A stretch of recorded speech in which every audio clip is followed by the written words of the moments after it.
Bienvenue à vous les béliers, on va découvrir votre tirage concernant le domaine amoureux pour ce mois d'octobre. Je vous invite à regarder votre guidance générale. Pour le domaine amoureux, j'ai tiré la carte de la force pour vous et j'ai également détaillé votre carte, votre arcane majeur pour la saison d'automne. Et là, on va venir approfondir les messages, particulièrement dans le domaine amoureux. En fin de tirage, je vais tirer un petit symbole voilà, pour avoir un message supplémentaire pour vous. Alors, tout d'abord, je reviens un petit peu sur les cartes qui ont été tirées lors de votre guidance générale. Donc, on a le monde pour cette saison d'automne qui est ressortie pour vous. Donc, on avait vraiment cette idée de réussite à votre portée. Et par rapport à la signification de la saison d'automne, eh bien, on a l'idée de laisser en fait aller ce qui ne vous sert pas ou ce qui vous retient pour vous autoriser à aller vers cette réussite, cet accomplissement. Et pour le domaine amoureux, donc on a la carte de la force. Donc on avait vraiment cette idée de courage en fait à mobiliser pour s'exprimer, pour demander, pour oser prendre une décision, pour oser peut-être terminer quelque chose, pour oser peut-être démarrer quelque chose, voilà, avoir en fonction de votre situation, donc que vous soyez en couple, célibataire avec une personne dans le cœur ou dans l'attente d'une rencontre, mais on avait vraiment cette idée de se rebooster, de se remotiver et de mobiliser sa force et son courage pour faire face à quelque chose et pour prendre les décisions nécessaires et encore une fois, oser, tout en trouvant un équilibre dans sa manière d'être, dans sa manière de faire, parce qu'on voit bien ici la force, vous avez ici un équilibre en fait entre la douceur et la fermeté. Voilà. Alors ici votre état d'esprit et ici les énergies qu'il y a en face de vous ou qui arrivent à vous, ou qui sont possibles en fait pour vous, qui peuvent arriver à vous. Alors, on va les prendre par deux. Alors, dans votre état d'esprit, on a la reine de coupe et on a l'ermite. Donc, on a bien quelque chose qui est à laisser derrière vous. Déjà, avec l'ermite, on voit bien que là, vous êtes invité à regarder de l'avant, à laisser le passé derrière vous. Et c'est tout à fait la signification de la saison d'automne d'ailleurs. Donc, vous êtes vraiment invité à vous retrouver effectivement avec vous-même, mais à surtout laisser derrière vous, notamment le passé ici. De manière générale, ça peut être aussi le fait de laisser une expérience, une situation, quelque chose qui vous pèse, quelque chose qui vous retient.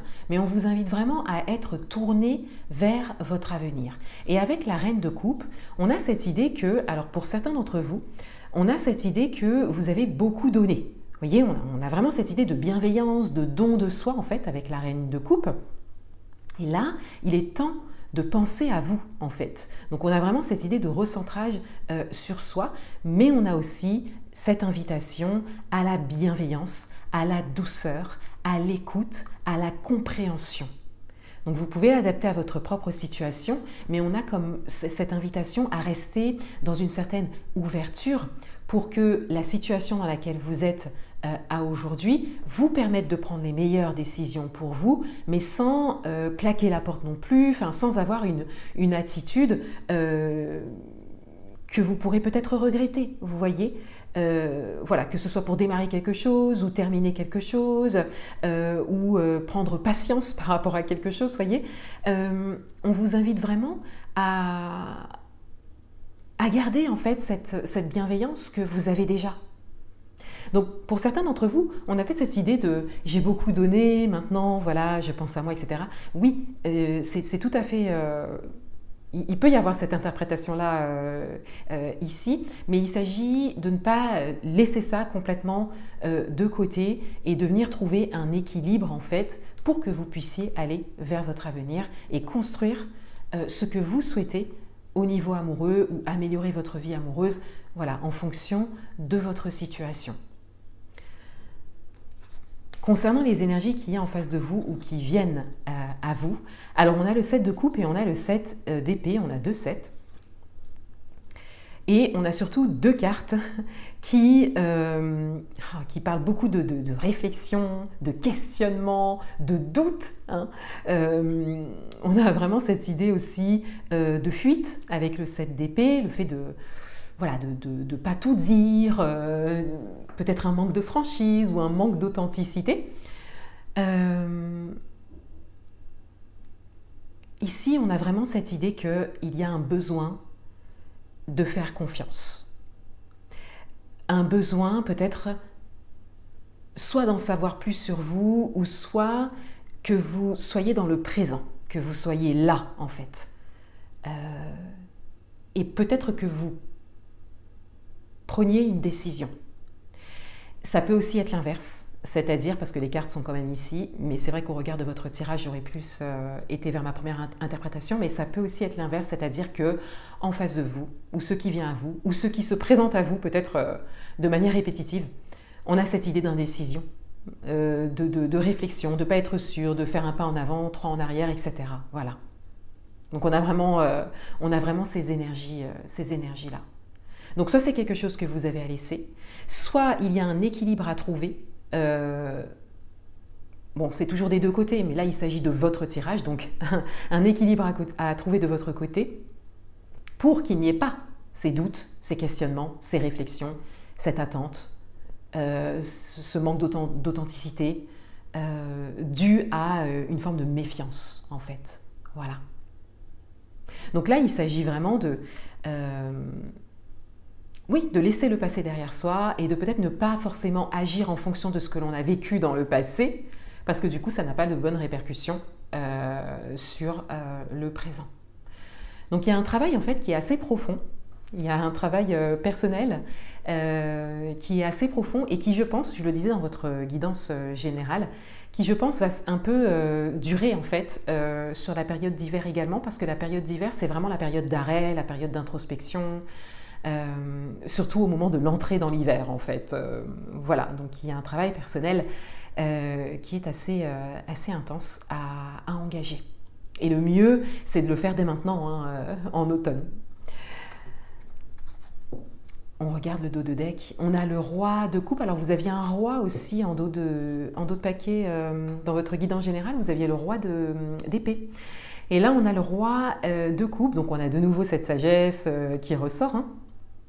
Mais on a encore cette introspection, le fait de se retrouver avec soi. Et là, on a plus un regard à avoir sur ses émotions. Qu'est-ce que vous ressentez? Sur l'accueil, en fait, de ce que vous ressentez à aujourd'hui par rapport à ce que vous vivez ou ce que vous ne vivez pas, d'ailleurs, au niveau amoureux.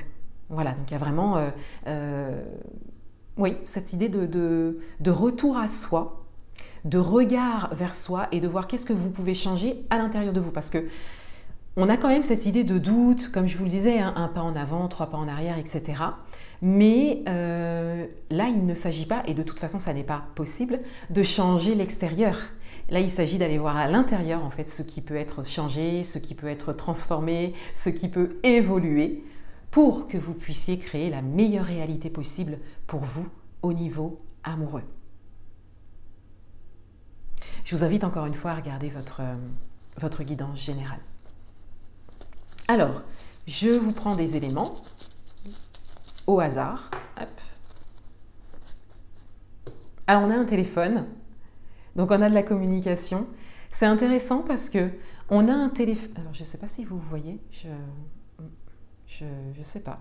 J'avoue que là, je ne fais pas souvent ça, donc voilà. On a un téléphone et on a un train. Alors, c'est intéressant parce qu'en fait, on a donc cette idée de communication. Donc une communication nécessaire, quelque chose à exprimer peut-être. Il y a peut-être le fait de prendre contact. Hein, vous aviez le fou en message principal dans votre guide en général, donc peut-être que c'est à vous de faire le pas, ou peut-être que vous êtes invité à faire le pas, ou à engager une communication authentique. Et avec le train, eh bien, on a cette idée de déplacement, mais de déplacement réel, hein, physique. Hein. Mais on a aussi cette idée de distance. Donc là, ça nous donne un message supplémentaire. Ça peut être prendre de la distance. Ça peut être le fait que vous vous apprêtez à prendre de la distance ou à déménager. Encore une fois, vous pouvez l'adapter à votre propre parcours.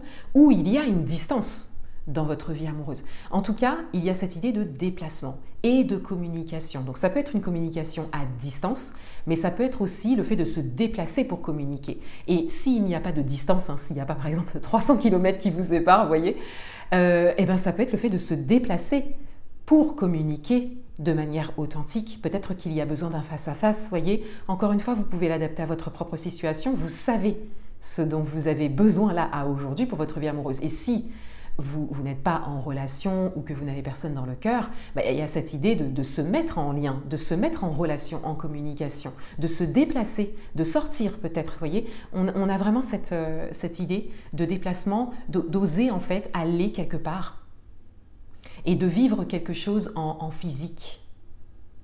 Voilà, quelque chose en présentiel, on le voit ici.